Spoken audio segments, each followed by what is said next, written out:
All right. This is a small one. Oh. Okay. It just, I'll lay it down because it's not gonna. there it is. Okay. Okay, thanks a lot. Have a good one. all Bye-bye. right? Take care. See ya. Okay, so this hot e-bike comes in a package like this, delivered straight to the house from the UPS truck. So she's packaged up pretty good. Let's open her up and see what we got inside.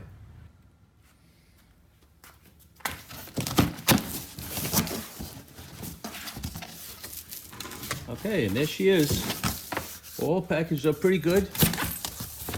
You know, you can see the front wheel is separated from the bike. Handlebars are not on it. You know, you got to install them. Nice impact absorbing styrofoam type material here, separating everything. There's the handlebars in here. Here's the seat. So not really going to get too much into what it is to actually take this out of the box, but we're going to get everything out of the box right now, lay it on the ground, and just make sure we got all our components. Okay, so now that we got everything out of the box and all the styrofoam protective coverings off of everything, it appears everything is here. Now this is the partially assembled bike right here. You can see the back wheel is on it. You know, brakes are hooked up and everything. Handlebars are yet to be put on because we got to get the forks on. And here's the forks right here. You can see them. Okay, we took the plastic cover off of them. Here's the front wheel. There's still some protective pieces on the ends to protect the brakes and stuff. And here are the shims for the forks. You got the little bell, some reflectors, the seat with its post. You got the water bottle, you got another reflector there. You got your pedals, and you got some electronics there. And you also have some tools, all the tools that you need to assemble this bike. This little black box is the battery. Now that is shipped separately. That came in the day after the bike showed up. But everything is here. You know, I'm not actually gonna do an install video, but we're gonna put this bike together and get the battery charged and get going with this. I'm really excited about this bike. 750 watts. This thing should take off pretty good.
All right, everybody, check this out.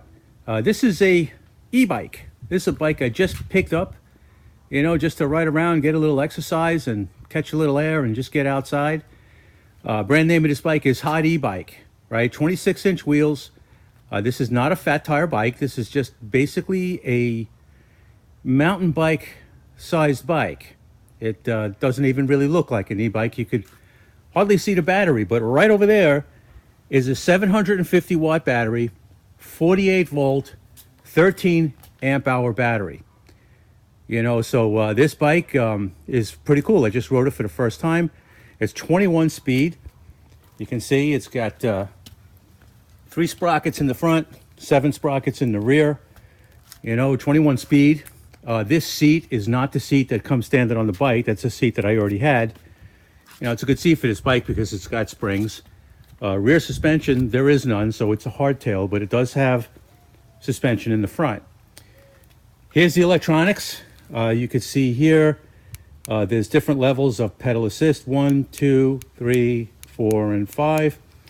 And when you're on level 5 and you hit the thumb throttle, this bike will basically go 25 miles an hour. No BS. She really does go that fast.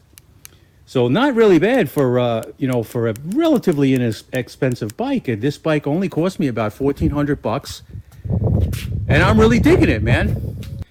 Found a way to adjust the seat. There was an adjustment in there I did not know about.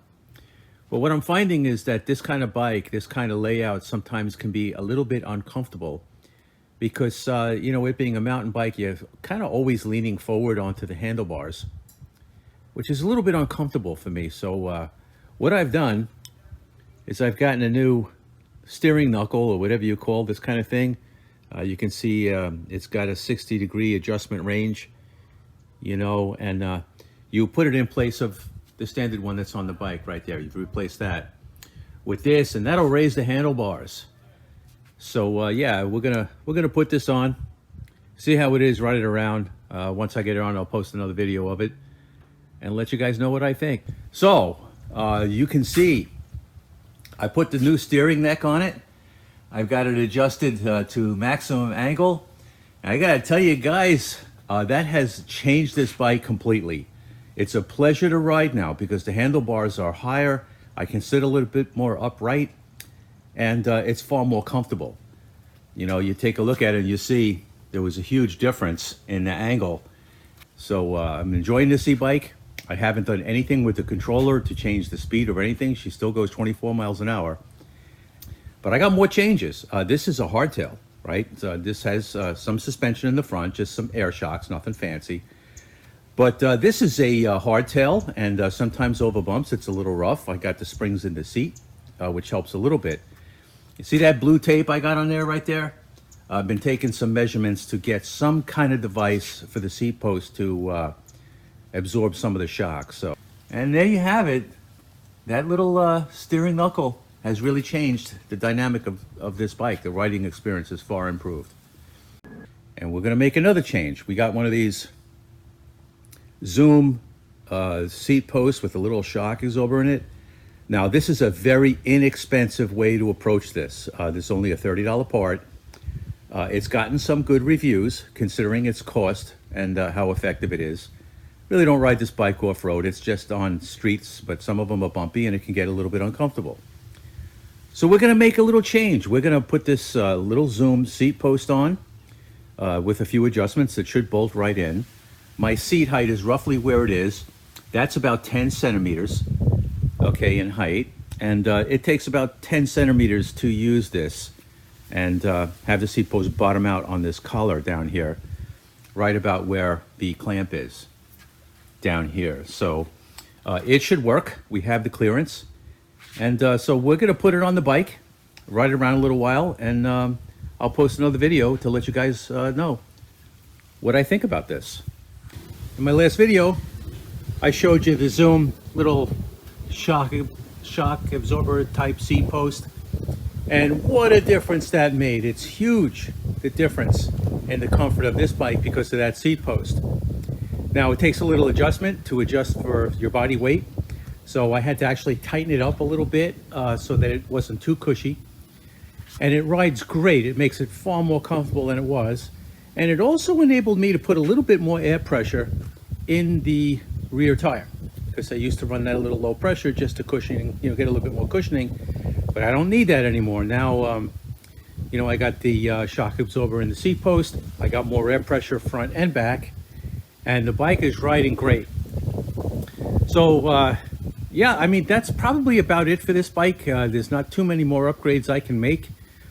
She's a great bike. You know, I had people tell me when I first bought this bike that this will be your first bike. You'll eventually want to get a bigger bike, a faster bike, a fat tire bike. As of right now, I don't. I like this one. It's everything that I wanted it to be, and I'm really enjoying it. So I will definitely have this one for a while, you know, until my wife wants to take it from me, and then maybe I'll get another bike. But I'm really loving this bike. And while I have the opportunity, I want to show you something, guys. This is an old hobby of mine. This is an 1976 RM370. This was a very pivotal time in motocross bikes. This was the first year for the lay-down shocks and the raised suspension. You can see the influence of Supercross. Supercross was just getting popular in the mid-70s, and this was the first of its kind. You see, it's got an up pipe. It's still air-cooled, you know, but this is a bike that I really wanted as a kid. I couldn't get the 370, but when I was a kid, I had a 125, you know, so this is another one of my passions. So anyway, guys, thanks for watching. I appreciate it, and we'll see you in the next one.